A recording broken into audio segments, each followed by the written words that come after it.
Israel gali terowongan Al-Aqsa, hasilnya justru mengejutkan.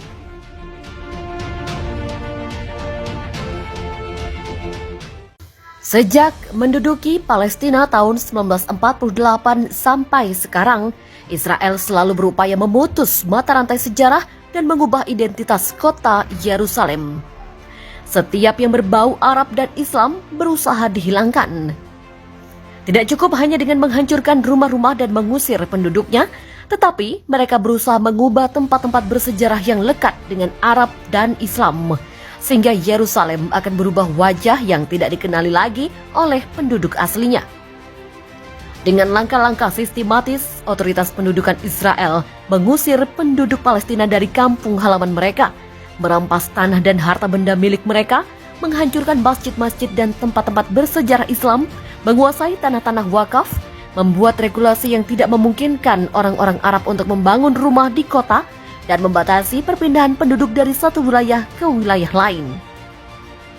Aktivitas di Masjid Al-Aqsa juga sangat dibatasi. Sejumlah aturan dibuat yang melarang sholat dan kumandang azan di kota. Kompleks Masjid Al-Aqsa ditutup di pagi hari saat ibadah Yahudi berlangsung. Pemuda di bawah usia 45 tahun juga dilarang memasuki kompleks Masjid Al-Aqsa untuk sholat. Selain itu, penggalian besar-besaran terus berlangsung di bawah tanah Masjid Al-Aqsa dengan dalih mencari jejak Haikal Sulaiman. Padahal tidak ada satupun bukti arkeologi menunjukkan Tempel Sulaiman ada di situ. UNESCO dan sejumlah ahli arkeologi menentang, tetapi penggalian terus berlangsung, bahkan terowongan yang banyak itu sudah seperti kota di bawah tanah. Sekali guncangan gempa terjadi, Masjid Al-Aqsa akan runtuh. William Durambell, seperti dikutip Ahmad Sosa dalam bukunya Sejarah Arab dan Yahudi, mengomentari upaya penggalian otoritas Zionis dengan mengatakan, menurut perkiraan banyak ahli, Tempel Sulaiman berada dekat pagar Masjid Qubat al-Shahra. Penggalian pun dilakukan untuk mencari puing-puing kuil Sulaiman. Mereka sempat dikejutkan dengan temuan benda-benda bersejarah, tetapi tak lama kemudian terdiam. Puing-puing bangunan yang ditemukan ternyata hanyalah sisa-sisa bangunan istana salah seorang penguasa dinasti Umayyah.